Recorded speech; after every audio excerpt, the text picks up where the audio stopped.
Thank you, Mr. Chair. Thank you, Ranking Member, for holding this very important hearing today. This has had a horrible, horrible impact on Iowans. And Dr. Clifford, I know you've been extremely involved in Iowa. Thanks for sending Dr. Scheer to us. We appreciate that very much. I can tell you it's been trying for everybody, our producers, our growers, their families, their employees, everyone.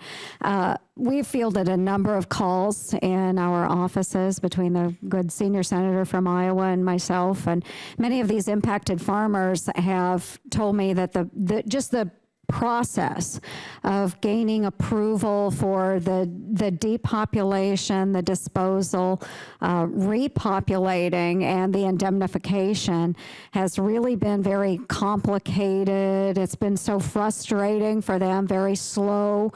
And I know you have been working with that. So, I know you've been working on that. Could you explain some of the processes now that you've put in place just to make that red tape a little less red for some of our producers in the state of Iowa? So we're trying to provide personnel to assist in the actual agreements, what we call compliance agreements for cleaning and disinfection. Part of the issue is it's really negotiating with each producer. They have a choice. We can do the cleaning and disinfection, which we pay contractors and others to do that, or they can do it themselves. And the benefit of them doing it themselves, frankly, is to help their own employees who are out of work now to have work and some pay. And I understand that.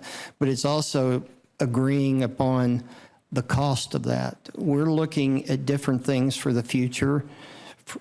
I don't know that we can come up with it, but something like a per house cost basis that's fair, equitable for some of these facilities. Because in the layer industry, it's extremely costly and a long period of time to be able to address this issue. So we're trying to break down some of those things. And right now what we're trying to do is provide the expertise to them individually to work through these things faster.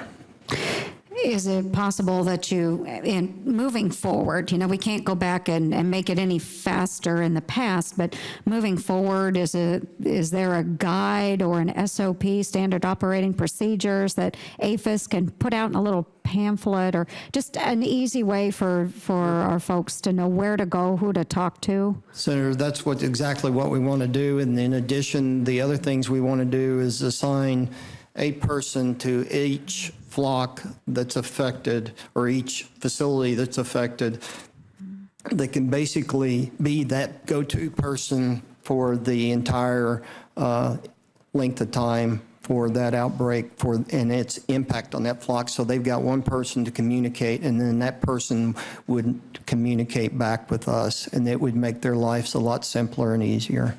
I think that would be a great step going forward. And given the epidemiological study that showed wind was maybe a likely contributor towards the spread or the transmission of the disease, or the virus, is it possible that delays in the response time from APHIS contributed to the transmission of the disease across Iowa? And just to set the stage, I had a producer that I visited with over the phone. Actually, it was a grower, and it took 9 days from the response, from the time she had called USDA, from the time that they actually responded. In that 9 days, 90% of her flock was gone, and in the meantime, we could have wind transmitting, we could have human transmission. Do you think that delay might have contributed to some of the outbreaks that we saw in Iowa? Let me answer that this way, and I'm not evading the question. Any delay in putting birds down puts more virus into the environment. So the more virus in the environment, the more likelihood of spread for everyone. It doesn't matter whether it's a contractor or an APHIS employee, a state employee, or the producers themselves or their employees. It increases the level of risk. So we all collectively need to go forward and work to quickly do these things. We totally agree. It's too long. But one of the things we have to address, that we're going to need the support of a lot of people on is how we put these birds down in the future. Because we can't go in and remove, you can only take out about 100,000 plus birds a day out of one house and CO2 those. If that house, if you've got 3 million birds on that facility, you're talking huge numbers of personnel, huge numbers of work. The people themselves, and I'm sorry I'm going over, but the people themselves that come out of those houses, they can only work in there for about 30 minutes because of the heat. They have to come out, they have to rehydrate. The Tyvek clothing and things fill up huge amounts of bio bags, huge amounts, because they're going in, they come out and rest for about 10 minutes. They have to put clothing back on, go in for another 30 minutes.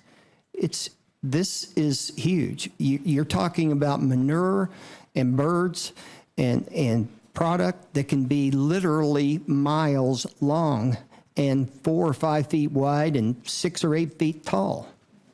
This is not an easy task. Some of these pits underneath some of the layer houses have not been, the manure has not been removed out of there for years.